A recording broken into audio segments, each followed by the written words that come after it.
tes.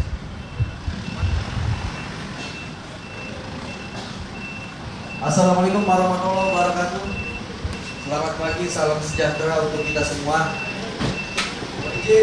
Komandan, senior, dan rekan-rekan, waktu sudah menunjukkan jam 7.52 menit.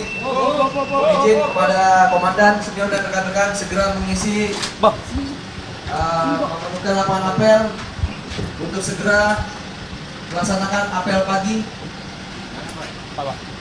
Cukup sini, Pak. Ini kan makanya dibantu sini, Pak ya.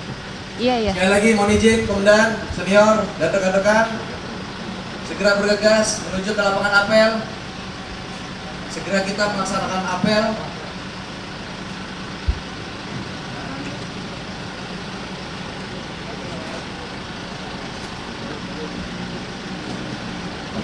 Mas Roy, gimana? Mas Roy, sehat Mas Roy.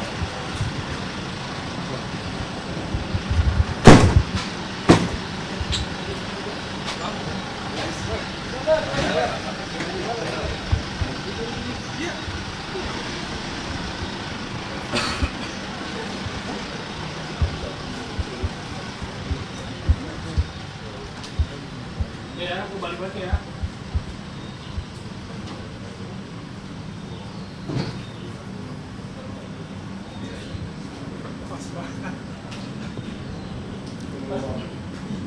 Mohon izin rekan-rekan yang masih di bawah pohon atau di.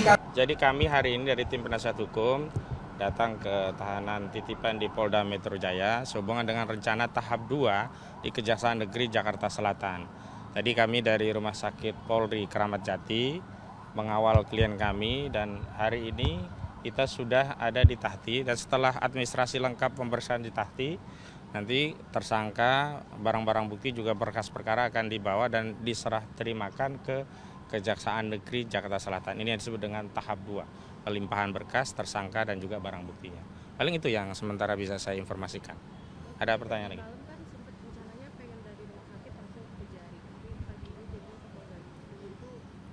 Iya, karena administrasinya tetap di tahanan titipan di Polda Metro Jaya, maka akhirnya pagi inilah ya, teman-teman ini Pak Roy dan kawan-kawan ini dibawa dulu ke tahanan titipan di sini. Setelah selesai administrasi begitu, baru tetap dibawa ke Kejaksaan Negeri Jakarta Selatan. Dan kami nanti ya berharap tentu di Kejaksaan Negeri Jakarta Selatan bisa bertindak yang profesional, yang bisa mendengar bahwa hari ini masyarakat sangat haus akan keadilan. Jangan lagi dipertontonan ketidakadilan seperti di Polda. Kita tahu di Polda ini kan prosesnya menuju tahap 2. Sementara untuk menuju tahap 2 itu tidak harus menggunakan wewenang untuk melakukan penangkapan. Masih banyak di KUHP wewenang-wewenang yang diberikan oleh undang-undang kepada penyidik untuk melakukan tahap 2, di antaranya melalui pemanggilan. Nah, kami menilai wewenang yang digunakan oleh polisi ini melampaui, buru-buru ingin menangkap padahal masih bisa digunakan dengan mekanisme pemanggilan. Dan kami harap juga nanti di Kejaksaan Negeri Jakarta Selatan, meskipun punya wewenang juga untuk melakukan penahanan, tetapi wewenang itu tidak dilakukan. Karena apa? Kalau sampai dilakukan upaya melakukan penahanan, berarti juga kejaksaan melakukan tindakan sewenang-wenang. Kenapa?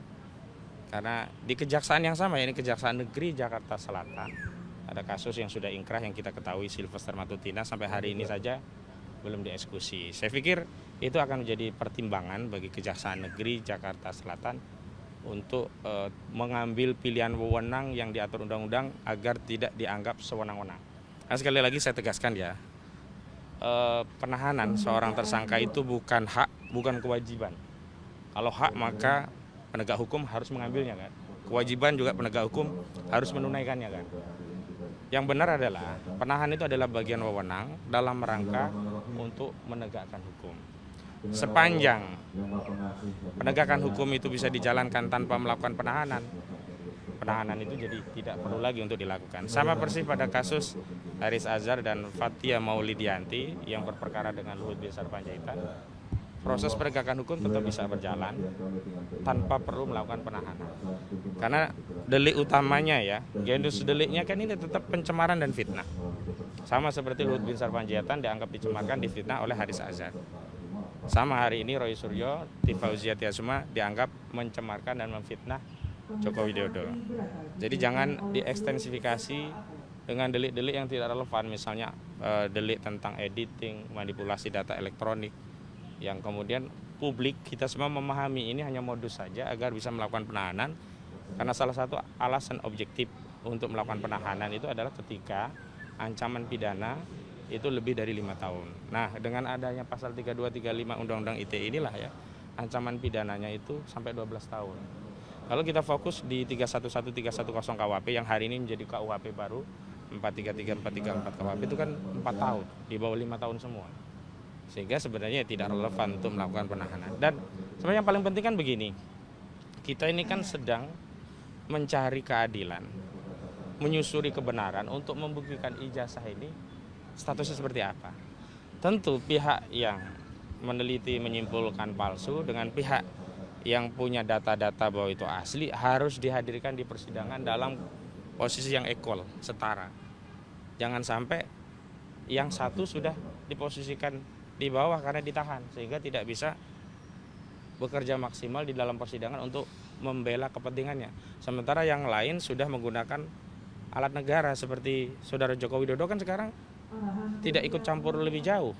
Dia sudah diwakili oleh negara, diwakili oleh jaksa nantinya.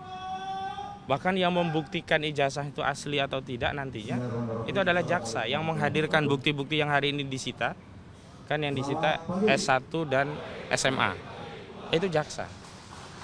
Ya, sehingga tidak benar juga. Sebuah kebohongan juga kalau nanti katanya Saudara Joko Widodo di pengadilan akan menunjukkan ijazahnya. Kewenangan untuk membuktikan perkara itu bukan lagi pada pelapor, bukan pada saksi, tapi ada pada jaksa. Nanti yang berwenang menunjukkan bukti, membuktikan di perkara itu adalah jaksa. Jadi saya kira kita janganlah kemudian membangun narasi untuk membodoh-bodohi rakyat, membodoh-bodohi publik dengan meminjam narasi seolah-olah pengadilan nanti yang akan menengahi dan menunjukkan bukti. Nah, kalau demikian berarti apa? Berarti memang selama ini Saudara Joko Widodo memang tidak mau melerai perpecahan anak bangsa dengan mengambil inisiatif untuk menunjukkan ijazahnya tanpa menunggu pengadilan. Sebab kalaupun melalui pengadilan, nantinya juga yang menunjukkan barang bukti, yang membuktikan perkara itu bukan lagi Joko Widodo, tetapi jaksa penuntut umum. Dan satu lagi yang paling penting, kan sebelumnya selalu dibangun narasi siapa yang mendalilkan dia yang harus membuktikan, siapa yang menuduh dia yang harus membuktikan. Hari ini klien kami itu tidak perlu membuktikan ijazah itu palsu, tapi jaksa yang harus membuktikan ijazah itu asli. Karena klien kami dituduh mencemarkan, dituduh mengedarkan fitnah karena meneliti dan kesimpulan penelitiannya adalah 99% ijazah itu palsu. Klien kami tinggal mempertahankan hasil penelitiannya. Sementara jaksa harus membuktikan adanya fitnah, harus membuktikan adanya pencemaran dengan apa? Dengan membuktikan ijazah itu asli. Dan sebenarnya ini nggak relevan ya. Nggak relevannya begini.